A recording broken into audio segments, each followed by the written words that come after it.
તો સદૈવ knowledge YouTube ચેનલમાં આપ સર્વ મિત્રોનું સ્વાગત છે। મિત્રો આજે આપણે વાત કરવાના છે કે હાઈકોર્ટની જે પરીક્ષાઓ લેવાયેલી છે, ડીવાયએસઓ છે, પ્યુન છે, બેલીફ છે, બરાબર, કમ્પ્યુટર ઓપરેટર છે, આ બધી જ પરીક્ષાઓ જે છે તેની આન્સર કી તમારે કઈ રીતે ડાઉનલોડ કરવી અને આન્સર કીમાં તમારે ક્વેશ્ચન જે છે કઈ રીતે સોલ્વ કરવા, બરાબર, પેપર તમારે કઈ રીતે સોલ્યુશન કરવું તેના વિશે આજે આપણે ચર્ચા કરવાના છીએ। એ પહેલાં જો મિત્રો તમે આપણી યુટ્યુબ ચેનલ ઉપર નવા હો તો આપણી યુટ્યુબ ચેનલ જે છે તેને સબસ્ક્રાઈબ કરી નાખજો, બેલ આઇકન પ્રેસ કરી નાખજો કે જેથી આવનારા વિડીયો તમે મેળવી શકો। તો સૌપ્રથમ તો તમારે શું કરવાનું છે કે આપણો આ વિડીયો છે એમાં ડિસ્ક્રિપ્શનમાં જે છે એક લિંક આપેલી છે, એ લિંક તમારે જે છે એ ઓપન કરવાની છે।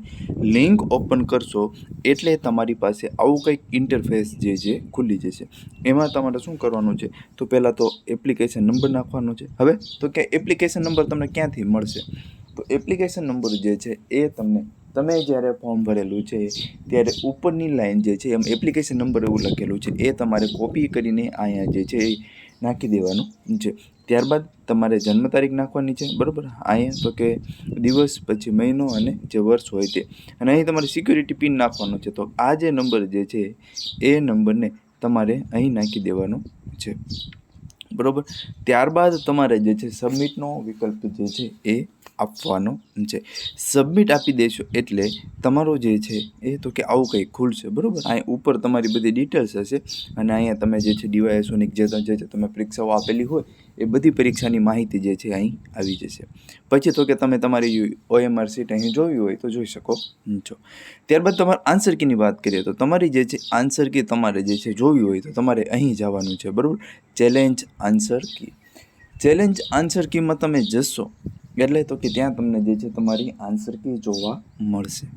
એ આન્સર કી જે છે કેવું ખુલશે આપણે જોઈ લઈએ, બરાબર। તો આવું કંઈક ખુલશે। એમાં તો કે આ જે છે એ તમારો ક્વેશ્ચન નંબર છે, કરેક્ટ ઓપ્શન છે, બરાબર, અને જે છે તમે જો આને ચેલેન્જ કરવા માંગતા હોય તો તમે ચેલેન્જ પણ અહીંથી કરી શકો છો। હવે તો કે કરેક્ટ આન્સર, તો કે પહેલો પ્રશ્ન જે છે પહેલા પ્રશ્નનો જવાબ 4 થશે, બરાબર, બીજો પ્રશ્ન જે છે બીજો પ્રશ્નનો જવાબ 3 થશે, ત્રીજો પ્રશ્ન છે તેનો વિકલ્પ જવાબ 1 થશે। તો આવી રીતે જે છે એ તમે નીચે સ્ક્રોલ કરતા જશો એટલે જે છે એ શું થશે તો કે 100 પ્રશ્ન જે છે એ તમે અહીં જે એ જોઈ શકો છો અને જે છે તમારી આન્સર કી જે છે એ રીતે તમે અહીં સોલ્વ કરી શકો છો। તો આ આપણે વાત કરી કે હાઈકોર્ટ ડીવાયએસઓ બેલીફ પ્યુન જે છે એની આન્સર કી આવી રીતે તમે જોઈ શકો છો। જે વિદ્યાર્થી મિત્રો હજી નથી જોઈ એ આન્સર કી જોઈ લે અને જે પોતાના માર્ક જે છે એ જો કેટેગરીમાં છે ડીવાયએસઓ માટે 45 પ્લસ અને જે જનરલમાં છે ને 50+ થતા હોય તો તેવા વિદ્યાર્થી મિત્રો છે હાઈકોર્ટ ડીવાયએસઓ મેન્સ જે છે તેની પ્રિપેરેશન્સ ચાલુ કરી દેજો, કારણ કે સારી એવી ઓપોર્ચ્યુનિટી છે। MCQ ટાઈપ છે મેન્સ એટલે ખૂબ સારી એવી મહેનત તમે કરશો તો તમને આરામથી જે છે એ તમે હાઈકોર્ટ ડીવાયએસઓ બની જશો અને આમાં પગાર જે છે ઘણો બધો સારો એવો છે, એટલા માટે મહેનત આમાં કરજો, બરાબર। હવે આપણે મળીશું કે કયા પ્રશ્નો જે છે એ આન્સર કીમાં ખોટા આપવામાં આવેલા છે એના પ્રૂફ સાથે આપણે મળીશું। તો ચાલો મિત્રો, બાય, જય હિન્દ, જય ભારત।